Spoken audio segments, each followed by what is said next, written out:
Welcome back to Origin Stories. My name is Jake. I got a special guest with us, Chris Busby.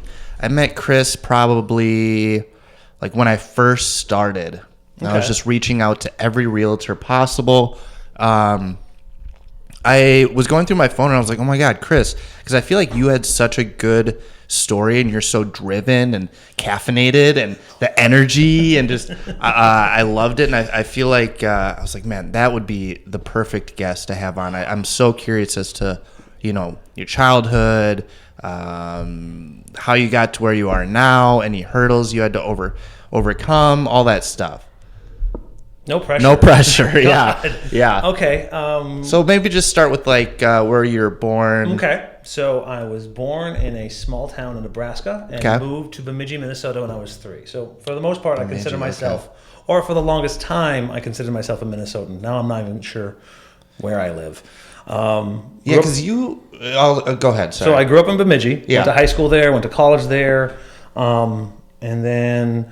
Fast forward a little bit, I'm working in restaurants, and well, let's not fast forward too much. Okay. What was school like for you? Really difficult. Yeah. So I nearly failed the 5th grade due to dyslexia, and my parents, instead of letting me retake the grade over, they moved me to a different school and pretended it didn't happen. It's fine. Yeah. Everything's fine. It's okay. Yeah. I graduated with honors from college. I know stuff. I'm smart enough to overcome what little dyslexia I have, but math is not my superpower. Okay. Not at all.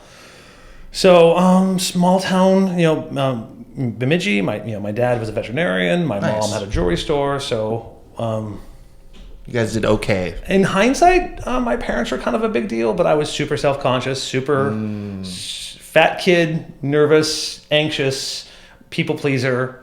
And not a lot of direction in life. I went to college, got my bachelor's degree in history, bachelor's degree in history, minor in art history. Nice. Did you, like, as a kid, some kids are like, oh, I want to be an astronaut, or I want to be... I wanted to be a candy maker. Candy maker. Yep. What is that like? I have no idea. Okay. At the time, I wanted to be a candy taster. It's funny because I wanted to be a ninja limo driver. I want to see that movie. Yeah. That would be fun. I think it was a combination of like Ninja Turtles and I don't even know. Yeah. So I got out of college, worked in restaurants for a bit, went to culinary school. Oh, nice. Worked in restaurants for a bit. Was managing restaurants and living in Minneapolis, Minnesota. How old were you at this point? 22. Okay. 23-ish. Sure. Hating my life. Okay. Yeah. Because I was working awful hours. And you're 22? Yeah. So, I mean, yeah. Yeah. And then we bought a house. My partner at the time, now husband, he's like, how do you feel about buying a house? And yes. If getting out of here in the wintertime, yes. Buy a house, yeah. Yes, just yes. And it was right before the crash. Okay. This was like, what, 2007? Yeah. Okay. 2000. Yeah, right before the crash, about a year before the crash, at the height of the market. And we looked at Miami, and oh my God, it's January, and like there's this warm breeze flowing over my skin, and who would want to live in Minnesota? So we looked there and looked up the coast, and couldn't afford anything. And this is a second house. I mean, I don't want to be house poor. Right. Yeah. So we bought a house, we closed on it. A year later, the crash happened. My house was worth 1/3 of what I paid for it. Wah, wah, wah. Yeah. But I could afford I got a 30-year fixed rate. Yeah. But I remember, this is what's funny, it was an unverified loan. So this woman, I go in there, and I give her a W-2, and she goes, oh, how much money do you want? I'm like, I'm sorry? Yeah. How much money do you want? I was like, shouldn't you be like asking me, I mean, the internet was still a thing, so I was like, this, how do you get a loan? Or you have to do this and this. No. If you default on the loan, we'll just take the house back. It's no big deal. And I was like, no big deal. Oh, okay. All right. And that's what happened to so many people. Did you go in it knowing like, you're like, I just want to get what I can afford? Is that kind of? Yeah. No. I did not want to be house poor. This was the second house for us. We figured out like, what can I afford based upon my average income? Yeah. So I did the work that I thought the lender was supposed to do at that time. Yeah. Weird. Yeah. I mean, and then 2 years later, the crash happened. 2 years later, my parents bought a house down there. They got twice the house that I got for 1/3 the price. twice a house for one. Ugh. Okay. And then they end up picking Good up for like them. 10 houses Yeah. for cash, $60,000 a piece, fixed them up, rented them for 10 years. They have one house left that they have for contract for deed that they're probably going to get back, and they made a mint. So that's kind of the route you're going down, though, right? From last time we talked, I thought you had a place in Minneapolis. Yep. And then another place, like you wanted to buy a condo. So yeah, I got an off-market deal on a condo over in St. Paul. I'm currently Airbnb-ing that. Yeah. And how's that going? So January and February were kind of sucky, so we dropped Sure. the price to way below what we want, but we got some traction because I'd rather have some money than no money. Yeah. Is it in a good area? Is it kind of like in around Capitol Heights? Okay. Is it a good area? No. Okay. Is it near the Capitol building? Is it near 3 hospitals? Is it near the train station? Sure. Yes. Okay. That's good. Yeah. Yeah. I mean, I would stay there. Yeah. It turned out really beautiful. The place turned out well. Yeah. So, and then, and I'm looking at my next investment property. I'm thinking Duluth. I'm thinking Florida. Again, if you want to be places that are, like Florida is pretty much saturated as far as, investments go. Like the prices are way high. But like you look at the Duluth market and they seem artificially low to me, but I don't know that market that well because my license doesn't carry over there. It's a different MLS. Okay. So I don't know what's going on there. So I want to make a couple trips over there and like just dig in and say, "What's up? What's going on? What's going on over here?" Yeah. Yeah. Did you have, kind of going back to your childhood, did you have like a childhood hero that you looked up to? Was it your dad? Do you have siblings? Oh boy. Let's get into that. Oh, do we have to? Oh, we have to. Yeah. I have one sister that I'm going to speak well of. Okay. Because this is public and this is going out into the interwebs. Yes. And that's all I got. Okay. Just one sister? Yep, just one sister. Okay. Got it. All right. We don't speak. Got it. All right. Hey, it is what it is. But that does not need to be aired. Yeah. Okay. It is what it is. Family is difficult, and it is also the most important thing. Yes. I get it. That's a lot to juggle. Yeah. So Friends can be family too. Yeah. There's like, I'm a realtor. I am gregarious and outgoing. I know about 1 million people, and there's probably about 8 people on this planet that I'm willing to spend time with. Right. On a regular basis. Yeah. I hear you. Yeah, 8. And Yeah. That's it. That's my hard number. No, I'm kind of in the same boat. So no, I have a sister. She's 9 years older than I am. She's out in Montana. She is married and has a life out there. Just does her thing. Does her thing. Cool. Yeah. I hope good things for her. Good. Last time we talked, you were talking about adoption.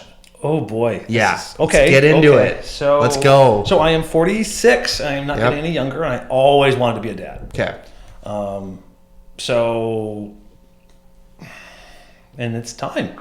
Yeah. It's time. So I'm looking at surrogacy. Surrogacy in the United States is stupid expensive. How much is it? A friend of mine is going through it right now. He has a lot of money, and he's dropped probably close to $200,000 on one kid. What? Yep. $150,000 for sure, because I've seen the receipts. What the fuck? And then like he had to do it twice because the first one didn't take. Okay. And then he's it's like as in like there was a miscarriage? no, this first one. So it's the whole process. You make embryos, Right. And this first batch of embryos did not take at all. Like they're all dead. Okay. And then he went to got an embryo. He got all the embryos and put one in, and that didn't take. So then he had to do that again. So every time you do it, it costs money to here's do it. Here's $20,000. Here's $40,000. Okay. Here's $20,000. Jeez. So Canada is about half the price of the United States, and then you go overseas, it's like 1/3 the price. So I'm still wrapping my head around that. Yeah. I mean, my business was really great up until the last quarter of last year when everything turned on its ear. So you have to have money in order to have babies. And it's weird. It's weird, right? Yeah. Who would have thought? Who knew? Yeah. And I know the whole there's not the right time to do this, and you'll never have enough money. So yes. So surrogacy, adoption takes a bit. The foster system.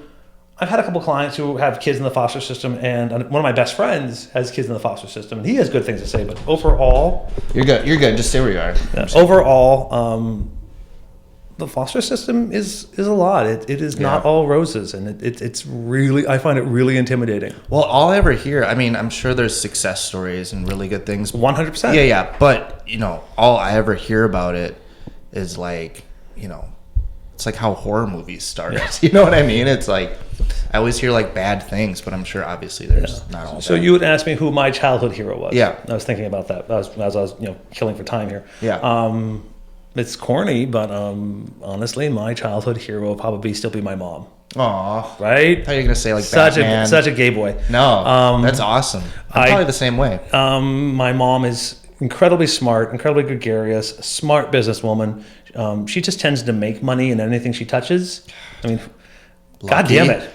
God, must be nice. She it's her superpower. What's her name? Martha Busby, Marty Busby. Love it. What's her dad's name? James Leonard. Okay. James Leonard Busby. That sounds like a suit company or something. Yeah, he's a veterinarian. She owned a jewelry store and a bunch of businesses over the years, and like I said, she just tends to make money in anything she touches. And does she have a similar personality to you? Oh yeah. I am my mother's son. Got it. All right. For good or I'm both my parents' child, so I have like their best and worst, qualities. Sure. So that's Are they still together? They are. He's 82. She is somewhere around 80. No one really knows. Somewhere, yeah. She doesn't talk about that. Man.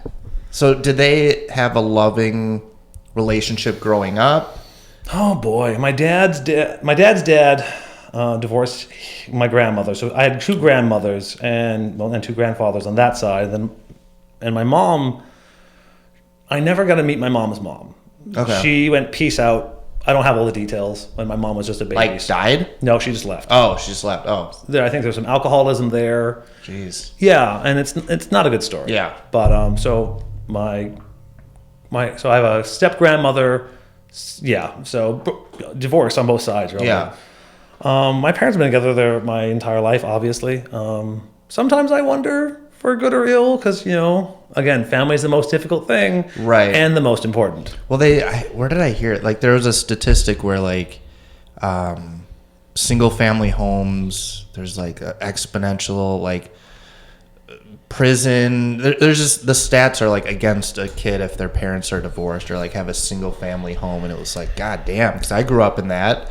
And it was like most of my friends too. Oh yeah, I mean, I think so I don't know. Someone told me that the statistic is 50% of marriages end in divorce right now. Probably. And I'm like, isn't that crazy?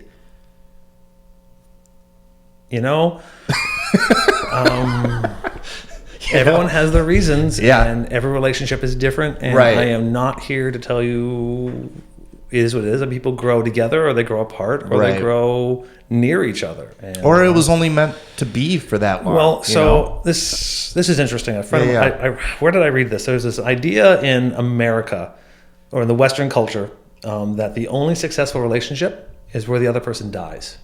God. So we're together. You right. and I are together our own life. If we break up ever, it was a failed relationship. But if one of us dies, it was a success. You won. And what the fuck does that mean? Moral of the story: kill your partner. So there's this idea that suicide. That there's a start date and end date on relationships. That we don't believe in that in this country. And every relationship, friendships, boyfriends, girlfriends, wives, business partners, everything has a start date and an end date. Yeah. And it's up to you to decide: was that a successful relationship? Did good come of this? Interesting. That's just So I've been wrapping. Was it a net positive? Yeah. I mean, I realized a long time ago. I mean, again, I know a million people. I do not tend to spend time with people who empty my cup. Yeah. If you fill my cup, or I can fill your cup, I am in it to win it. But right. if all it ever is you emptying my cup, I want nothing but good things for you. And I said, good day. Yeah. Yeah. I love that. Yeah. You mentioned that you're a people pleaser. I have kind of learned over the years to, how do I say it? Like, use my time better with people's like if someone needs something, I need to pick and choose, especially now, having a family. Oh yeah. Like, how many kids you got? Just one. Yep. You want another one? We do. Okay. But my fiance is 38. I'm 34. We're trying, but if it doesn't happen, we're totally okay with. And that's fine too. Yeah. So you only have so much energy to give a day. You only have so much attention to give. You only have so many spoons. Is the way it looks. So everyone gets a spoon, and if you run out of spoons, you run out of spoons. And so I've been a realtor for 3 years. August 2020. I have terrible boundary issues. I'm sucky at personal care. I don't take a day off. Even on my day off, I don't take a day off. Yeah, what does your day off look like? Start to finish. You wake up at what time? 3 a.m. Jeez. And then I try to go back to sleep. Okay. Usually. Get up at 6, coffee. Well, hold on. When you wake up at 3, why are you like? What's like? That's just your body naturally is like, let's fucking go. Let's. Well, my brain starts to wind back up, and you're like, usually it's to pee. But it's like, please, just go back to sleep. Yeah. And sometimes I can, sometimes I can't. So I wake up at 5 or 6 in the morning. I get up, I check Facebook. I go through and do birthdays, and then whose birthday it is, and I text that person also at 6 in the morning. If they're smart, they have their phone off. That's on them. Yeah. And then I go through. I get up, cup of coffee, wake up. Depending on the day, for self-care, I go to the gym. I used to go to the gym just to be battle but it's really now to battle my anxiety. Oh, for fuck's sake, yes. Yeah.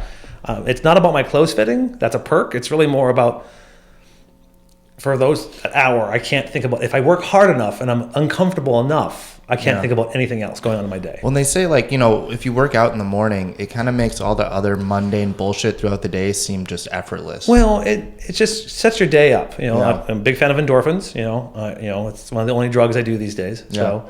So I get up, do that, make phone calls from like 10 to noon. And it's not so much like, hey, Jake, sell me your house. It's more like, Jake, what's going on? How's the kid? What's going on? Yeah. Words, something. What's going on with your life? Real estate gets mentioned. And then I go on with my day. And that's good to talk to you. And most of it's actually not even phone calls. It's mostly I reach out to my friends and family via text. Nobody wants to talk to me on the phone. Way too personal. No, gross. Phone calls, yucky. Yeah. So I reach out to friends and family. Then I'll do a social media post. I've been pretty good for a while. They're like February got ahead of me. Like it was an awful month for me.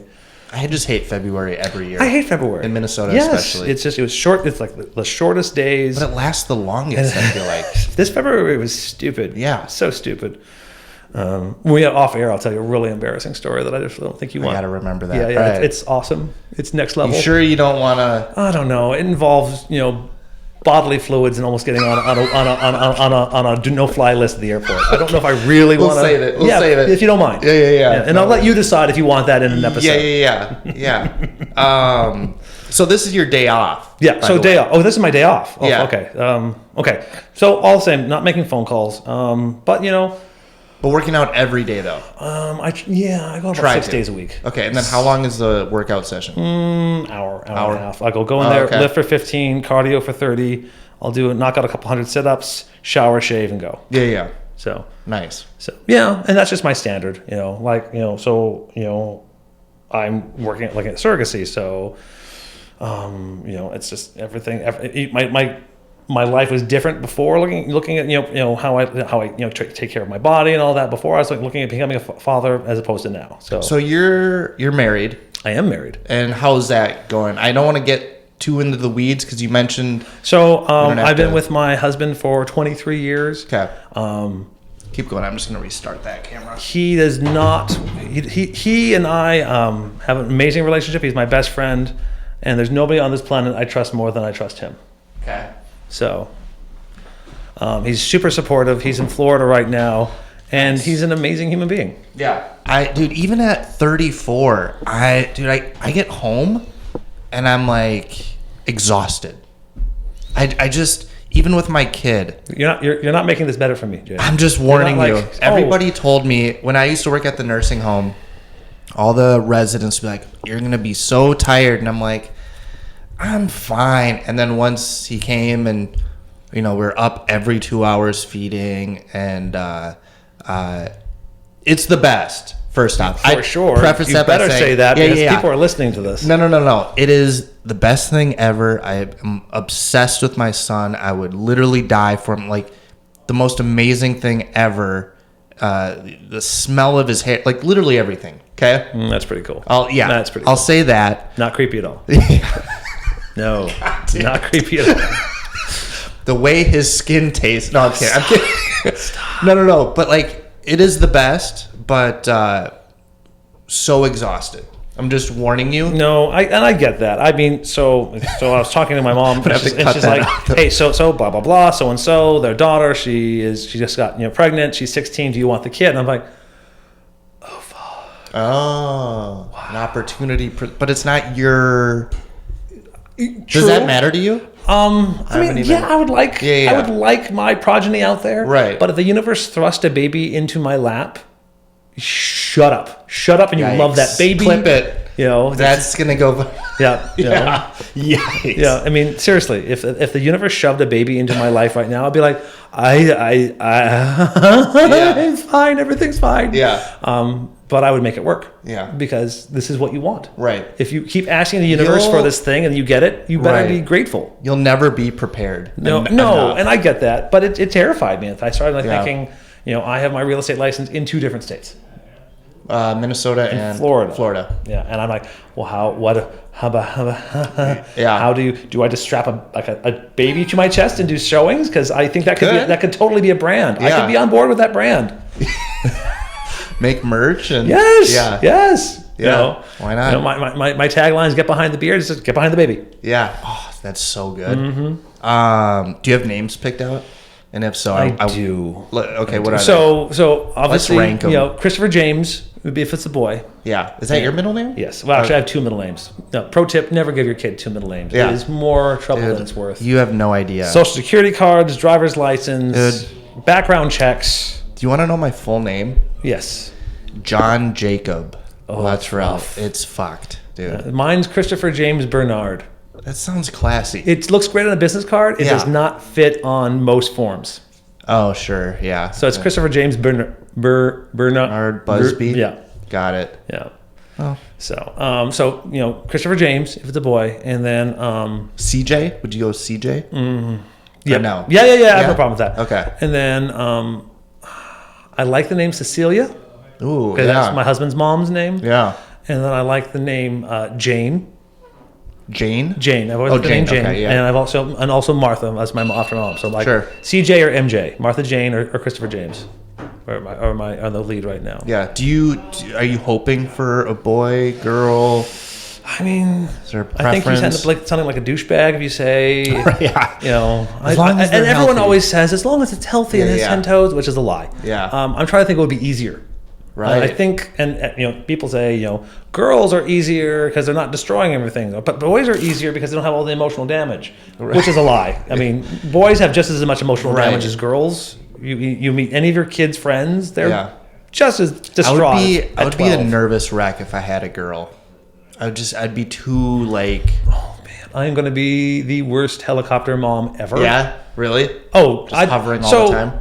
Growing up, like my parents, the moment I had a bicycle, I was gone. Growing up, I lived in Bemidji. I was just on my bicycle all the time. I don't want to be at my house. Right. We lived out in the country, and my parents wouldn't drive me anywhere. So I was like, okay. So I bicycled everywhere. Yeah. My parents would just let me go. Be home by 9 p.m. Well, yeah, same. Now it's like you got to worry about. I want a chip. I would want a chip in the back of their neck. Yeah. I think that's a valid choice. I'm in the same boat. I can't even imagine having my kid biking around the neighborhood. I'd be terrified. No, yeah. Oh my God, I remember the first time I was bicycling. I was 16. It was after dark. Cars coming up, and I thought, I think I almost just died. I think I almost just died. Just casually. I think that's what mortality feels like. Yeah. That's neat. Oh, that's fun. So, what does your husband do? He is a landscape contractor. Okay. And he manages our properties. Okay. So he's close to retirement. So Does he have plans after retirement? So we are going to continue to buy properties. So streams of income. So I don't want to be a realtor forever because the hustle is going to eventually kill me, literally and figuratively. Yeah. So streams of income. So we have 4 properties right now. 2 of them we rent out for Airbnb. I just want to keep that going because that's not enough to live on, but it's enough to help pay some bills. Sure. So you were in the restaurant industry up to 3 years ago, right? So I was a COVID casualty. It was St. Patty's Day in Lake Worth, Florida. I am working at a really beautiful seafood restaurant in Boynton Beach. Sweet. And we close up shop. We're done. The country's done. Everyone's shutting down. Right. And I'm going, cool. Now what? Now what? And I remember thinking I got it. I mean, I already knew I had to get out of the business. Well, you got anyway. the $600 check, so you should have been. Yeah, that actually that was Budgeted the first time. So that was the first time I took unemployment in my life. Yeah. And it saved my life. Right. You know, I mean, It's there for a reason. oh my God, if it hadn't been for those checks and for unemployment and for some government aid, I don't know what I would have done. Right. I know exactly what I would have done. I would have had to put a forbearance on my home, my I've dealt with a couple of those. And now, fast forward 3 years, I don't know if I could ever have bounced back from that. I might have lost the house. Yeah. Yeah. Yeah, it's scary. You know, but I was able to had enough money in the bank. I squirrel money away. That's just who I am. And I was able to not, you know, fall behind on my mortgage payments because, again, we bought a house that we could afford. Right. You know, Smart. Yeah. All those years ago, who knew? And it's like I couldn't. If the forbearance, all of a sudden, boom, you have to pay those back month at the same time. Yeah. Yeah, but it doesn't. I've dealt with 2 of them, but I was kind of just observing as one of my coworkers was working on it. But yeah, it's came up a few times where we've had to deal with it here. Yeah. But it doesn't affect your credit though, unless you. Well, it doesn't. Whatever. But so. That like what made you were you kind of like okay I'm at a dead end here, what the fuck do I do? So well, as far as I knew, it was like the zombie apocalypse, like okay, this is the end times. Yeah. You know, I didn't know like how to get out of the business. Yeah. You know, airborne virus, restaurants. I'm too old to do this in the first place because kids who are half my age are taking Adderall and I'm like, yeah. Oh wow, I'm peace out. I can't compete with that. Right. Yeah. I mean, literally that happened. Taking speed. This girl, this beautiful girl, half my age, is like just running circles around me. Like, I'm pretty good at this. What the fuck's going on? You know? Yeah. And she's like, oh, I take Adderall. I'm like, just lucky. And I'm like, wow. Yeah.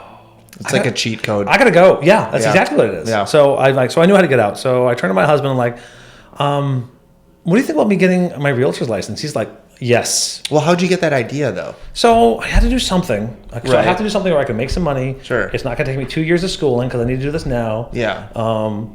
It's in sales, and I'm pretty good with that whole thing. And I like houses, and I know I've owned a couple of houses. I fixed enough houses that I know what I know. I don't know what I don't know, but I know what I know. Well, you know what you know, and I feel like you have the ability to learn.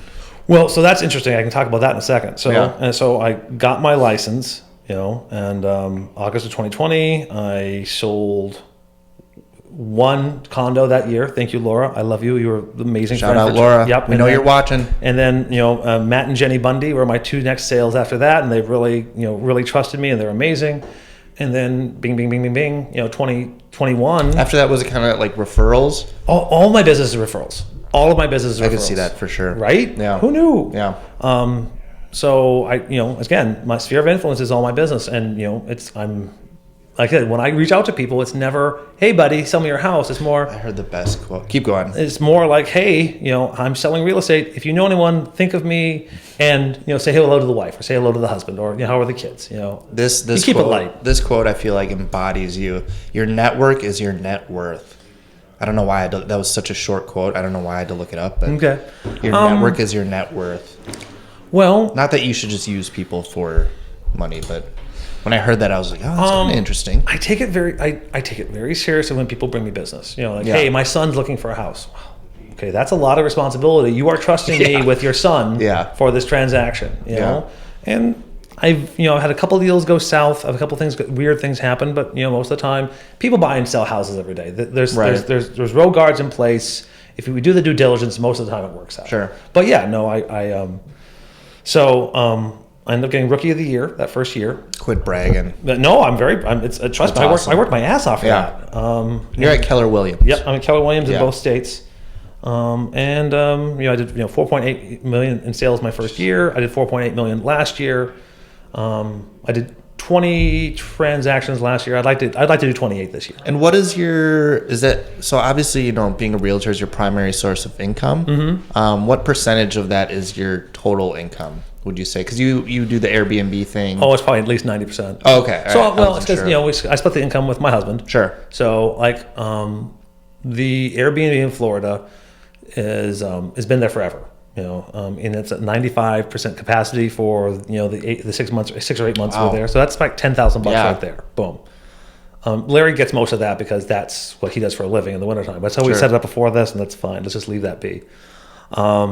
So the condo is pulling in about, right now it's pulling in about $500 a month on average. Nice. This last month was 900. The month before This was is the one in 800. Minnesota. Right. So, and that should be speeding up. We're getting into the busier season. I have people reaching out to me about June and May, and that's a good sign.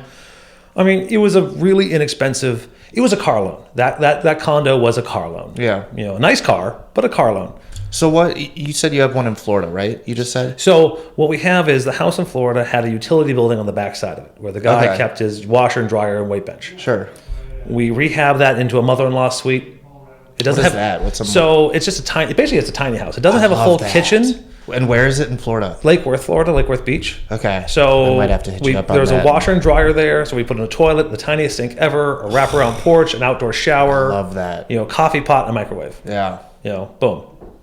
That's awesome. Yeah, and a little mini fridge. Yeah. You can't live there for a long time, and I don't want someone living there a long Right. time. I just want them to be Just in a and out. getaway though, especially from people Yeah, from and the the whole Midwest. and the whole backyard is all these tropical plants, and it's just very quiet, and it's a really residential neighborhood, and we're like 10 minutes from the ocean. Is that the goal then? Like after, do you want to like raise your kid potentially in Florida or be back and forth? So okay, that's a really good question. Yeah. And I'm thinking kind of down the road. So I'm going to move more and more of my business to Florida for no other reason. Okay, well here's the thing: Minnesota has better schools and better health care and better infrastructure. Florida doesn't freeze. Yeah. Isn't that funny? Like everything except for the weather, but you're like, Florida though. Yeah, I know. I'm the same way. I have a lot of issues with Florida right now. Right. I decided a long time ago if I was between melting into the pavement and freezing, I would rather melt into the pavement. But have you been to Florida in the middle of July? Yeah. Put on some deodorant and change your shirt. Shut up. Shut up. Yeah, I mean, yeah. Me and my mom went to Key West a few years ago in like the middle of summer, and it was just like, holy shit. Yeah, no, I get it. But I would still choose that over staying in Minnesota. And in like February, like it's dark. I mean, I get seasonal affective disorder here. Dude. Like February was all I could do, not crawling in bed and not getting up. I got up and did the thing every day. So the seasonal depression does exercise, is that like your key? So I am on anti-anxiety meds. Okay. I've reached that stage in my life. The good ones? It's prescribed. There you go. So yay. Structure is how I get through my life. The more structured my day, the better off I am. Yeah. So if it's structured enough, I can't think about how upset I am or if I'm sad or depressed. 100%. I don't get seasonal affective in Florida like I do here because you're walking around in t-shirt and shorts and there's the sunshine. Right. Here, you're covered up from head to toe. It's dark when you wake up. It's dark when you go to bed. Yeah. So it's dark when you wake up and dark when you go to bed there. But again, you're getting more vitamin D. Be outside. Yeah, it's amazing. Yeah. Man. I had like 5. Oh, biggest insecurity Oh God. right now. Am I working hard enough to sustain this? Because you said thank you very much for the compliment. You're like, I'm a go-getter. Oh, immediately right when I met you. But I was like, I really don't think I work hard enough. I don't do enough. Why do you say that? Because I'm. I don't. Are you? I feel like you work hard. Are you not getting results, or is No, I am. Then is it just like? But it's gonna go poof. Like tomorrow, I'm gonna wake up and everyone will like, he doesn't know what he's doing. He sucks. He's the worst. So like I said, I mean, Is it kind of like an irrational? oh, absolutely. Okay. So I get in my own way. Yeah. We all do. Yeah. And the secret, in case anyone wants to know, to life, in my opinion, is you have to believe in yourself a little bit every day. So when you ask me about what my days are, I real estate every day, just a little bit. Yeah. Whether it's a social media post, whether it's going to a happy hour and saying hello, real estate, hello. Whether it's, let me tell you my day yesterday.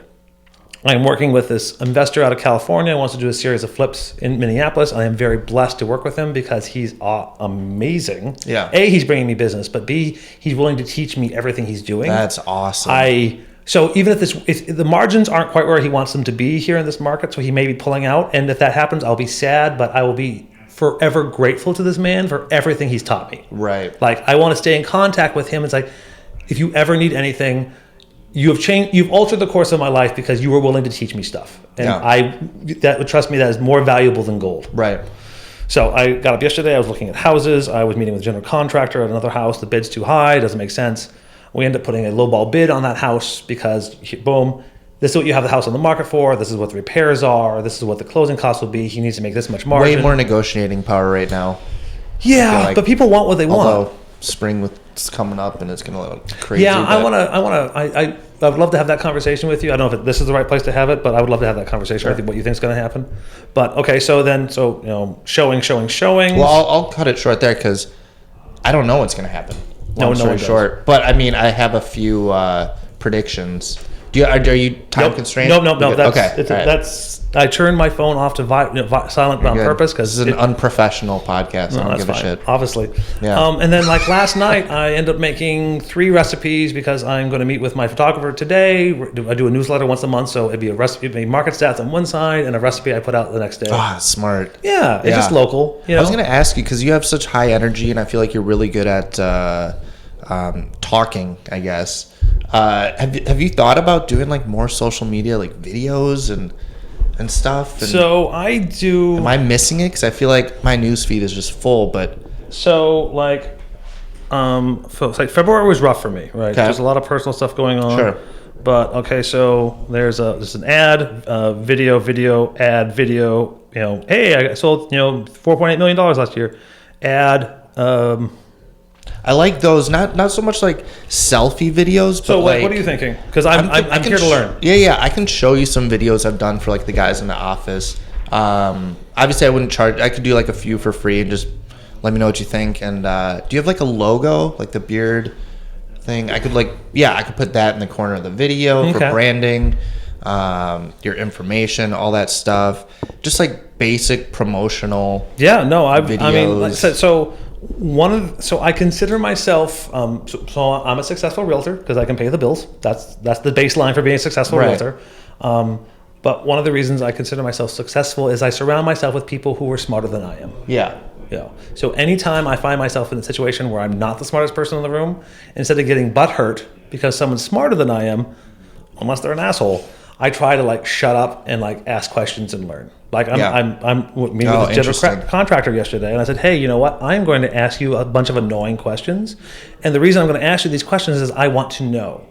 I want to talk to you, and I say, how much? When I look at an investment property, how much is the bathroom model roughly going to cost me? So I can walk in and go $5,000, $10,000, $3,000, $8,000. So when I bring this to my investor, I can say, ballpark, this is what it's going to cost. So also I'm not wasting the contractor's time. Right. I'm not wasting the investor's time. And it just makes me smarter and leaner. Have you ever thought about like going commercial? Oh, yes. Yeah? Yes, is that like big... Okay. So I was just funny you talking about. So most of what I do as a realtor isn't selling houses. It's a lot of therapy. Okay. It's a lot of, Jake. What do you mean? You made the right decision. Yeah. If this house happens, it's great. If it doesn't happen, it's also, there's others out there. Yeah. It's gonna be okay. Yeah. We'll get through this together. You are in charge of this entire process.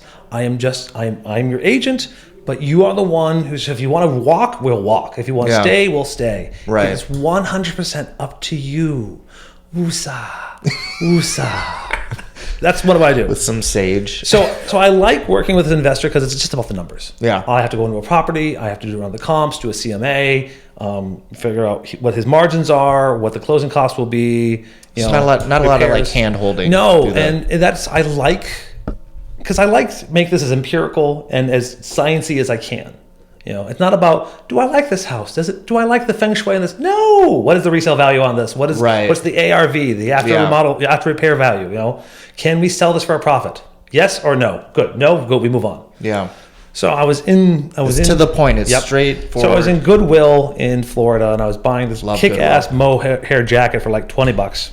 And it fit me, so I didn't have to have it tailored. And this woman behind me, I'm asking her opinion, and she says, blah, blah, blah, commercial real estate, mergers and acquisitions. And I'm like, do you have a car? She goes, I'm retired.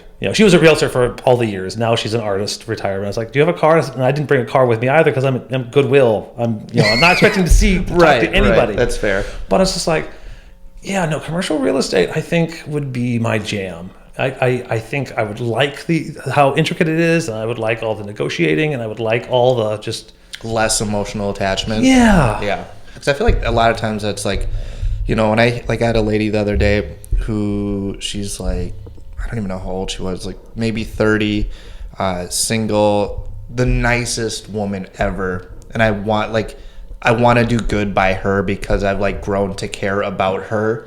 But man, it'd be nice to just detach and just like go in and just look at numbers and not have to like give a shit, really. All I really want to do is look at numbers. Yeah. Does this make sense? Yeah. And why does it make sense? Yeah. I mean, if it's about, can I see myself raising my kids in this house? Perfect. That is a valid reason to buy a house. 100%. But I like looking at numbers and does this make sense and why? And, you know, what can we do to make this better? Yeah. So, okay, we're kind of winding down. You know, you're this successful realtor. I feel like you're doing big things, big plans for the future. I think I would be doing a disservice by not asking you this. Do you believe in aliens? wow. The people want to know. People really, that's what's keeping the people awake at night is whether or not I believe in aliens. They've watched all this up to this point. They're just waiting for this I don't give answer. it a lot of thought. Yeah. Ghosts? So, okay, two answers. Okay. Aliens, yes. I feel like if Right. you look at how many planets Right. are out there, it's just a numbers game. Yeah. There's something. Whether it's you know something from Predator, whether it's Star Trek, Oh whether my it's God. just slime, Yeah, there's yeah. something out there. Right. Okay, so let's just start there. That's fair. This is a little off color, but I was either as a YouTube video and this stuck in my head. Yeah. Whether or not ghosts exists. Right. If ghosts existed and they could interact with us, there wouldn't be a white person alive in America today.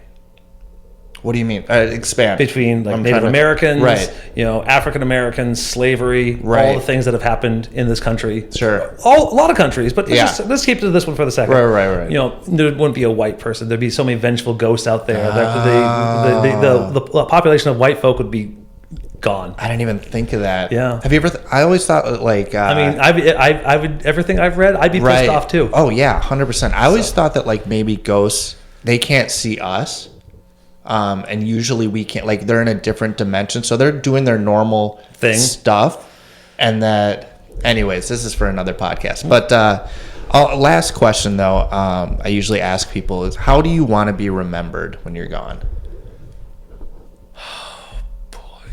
Fondly. Okay. And we'll end it there. No. I would like to be remembered as someone who wasn't afraid to learn, gave more than I took. I like that. Yeah. Yeah, that'd be pretty cool if I could do that. Yeah. That's perfect. Chris, Busby, really appreciate you doing this. Yeah, I hope this has been awesome. So this was, I think, a first for me. So I hope I did well. I hope you killed it. Oh, yeah, very kind. you did really well. I think your stories and just carry yourself really well, and you're charismatic and successful. And if anybody is interested in purchasing a house in Minnesota or Florida, South Florida, that's that's broken into 3 parts. That state. So we're talking Palm Beach County, Broward County, Dade. Okay, and then also the Minneapolis, St. Paul, and surrounding suburbs. Florida goes most of the state, but yeah. Okay. I mean, I've sold houses in Austin. I've sold houses in Bemidji. And Got it. Definitely here too. Got it. So, but yeah, thank you so much. Really appreciate it. Yeah. It was fun and it was cool to be asked. Thank you. For sure. Cool. Well, thank you so much for watching, everybody. We will see you next. When do I post these? Next Monday? We'll see you when I see you.